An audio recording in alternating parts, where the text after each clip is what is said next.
माँ जी, इनका फ़ोन आया था।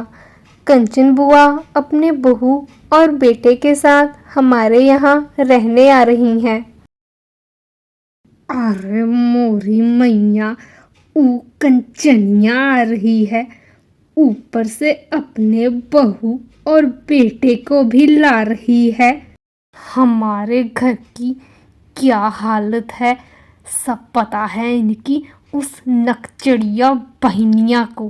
फिर भी अपने परिवार के साथ हमारे सिर के ऊपर बैठने आ रही है। तभी निर्मला का बेटा वहाँ आता है। अजी, मैंने आपसे नमकीन बिस्किट्स मंगवाए थे, आप ले आए क्या? हाँ, तुमने जो सामान मंगवाया था वो मैं ले आया। हाँ हाँ, बुआ आ रही है तुम्हारी, लाओ लाओ और लाओ। तनिक देखना उस भैंसिया को कम ना पड़ जाए, साथ में बहू और बेटा भी है। लो, ये बारिश को भी अभी ही टपकना था। अरे बहू जल्दी करो, तुम्हारी मामी के यहाँ जाना है। अपना कपड़ा पिटिया सब देख कर रख लेना।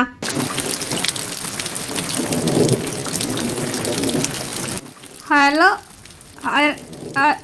हेलो भाभी, नेटवर्क नहीं आ रहा है, जाने बूझ के कर रही हैं। कंचन बारिश में ही अपने बहू और बेटे के साथ निर्मला के घर पहुंच जाती है। नमस्ते बुआ जी, ये आपको लेने गए थे, लेकिन आप सब रास्ते में ही मिल गए। हाँ बहू, तनिक देख, मेरे सिर पर तो सींग लगे हैं, सब पता है मुझे। ये भाभी की ही कारिस्तानी है। भाभी तो चाहती ही नहीं कि मैं यहाँ आऊं। अरे नहीं नहीं जीजी, भला आप भी किसी के कहने से रुकी हैं? अब खड़ा ही रखेंगी कि चाय पानी भी पूछेंगी? हाँ जीजी, आप सब मुंह हाथ धो लीजिए। कंचन बुआ का परिवार मुंह हाथ धोकर चाय पानी के लिए बैठ जाता है।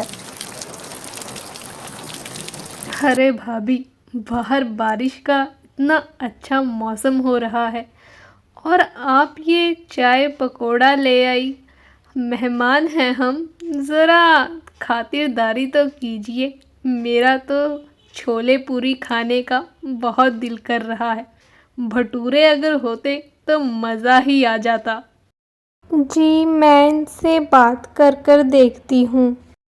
अजी, आप हलवाई की दुकान से छोले भटूरे ले आते।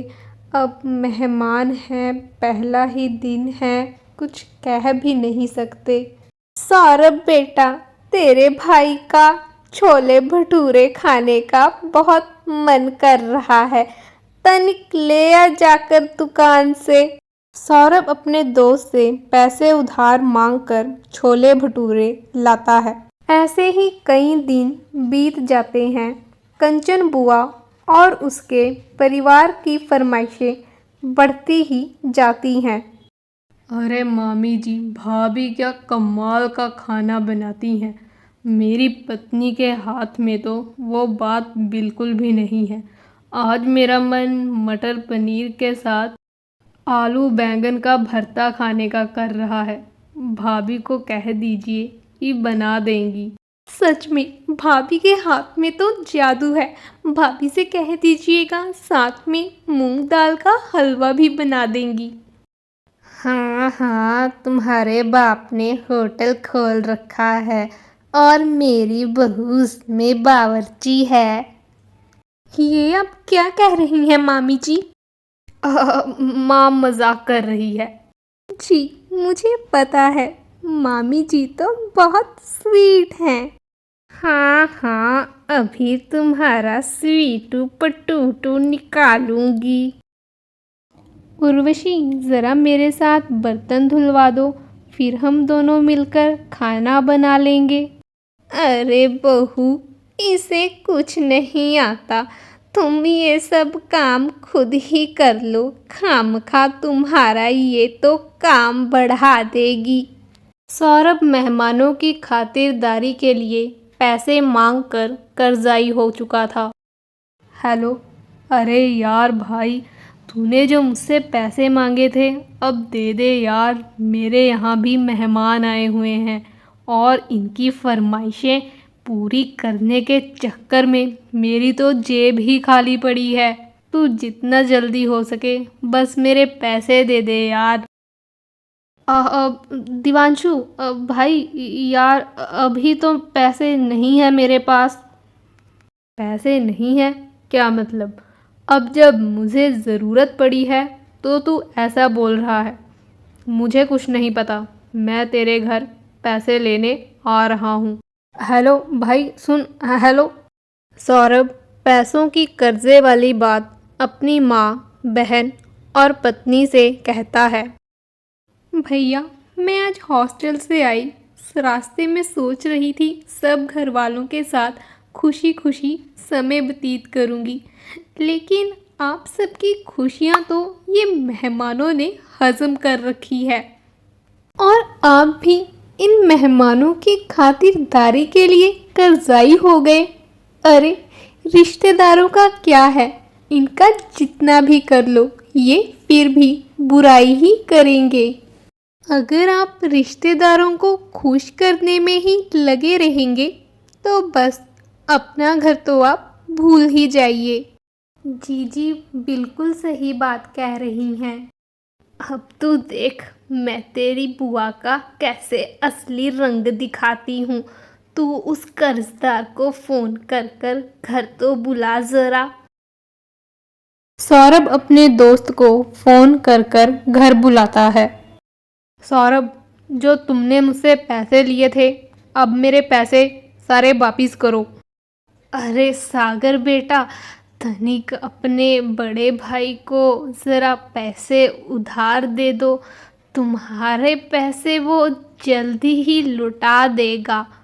अरे भाभी, आप पहले बताती, हम कहाँ इतना पैसा साथ में लाए हैं, और जो पैसा था वो हम तो आज ही शाम को अपने घर जा रहे हैं। उन पैसों की तो सागर ने ट्रेन की टिकटें ले ली और हम तो पैसे दे ही देते। सागर और सौरभ में फर्क थोड़ी है। जी मम्मी जी, पहले बता देते, इन्होंने तो सारे पैसे वापस घर जाने के लिए किराए में लगा दिए। अब चलिए मम्मी जी, घर चलते हैं, वरना हम सबकी ट्रेन छूट जाएगी। पैसे देने की बात सुनकर कंचन बुआ और उनका परिवार बोरिया बिस्तरा बांधकर चलने की तैयारी करते हैं। सौरभ की बहन सौरभ को पैसे देती है जिससे वह अपने दोस्त का कर्जा उतार देता है। फिर सारा परिवार खुशी खुशी रहने लगता है। तो आप सब भी रिश्तेदारों को खुश करने के चक्कर में अपने परिवार मत भूलिए। इस कहानी को लाइक ज़रूर करें। ऐसी ही कहानियाँ सुनने के लिए चैनल को लाइक, शेयर, सब्सक्राइब ज़रूर कीजिए। कहानी कैसी लगी कमेंट्स करके ज़रूर बताइए और बेल आइकन को प्रेस करना मत भूलिएगा। धन्यवाद।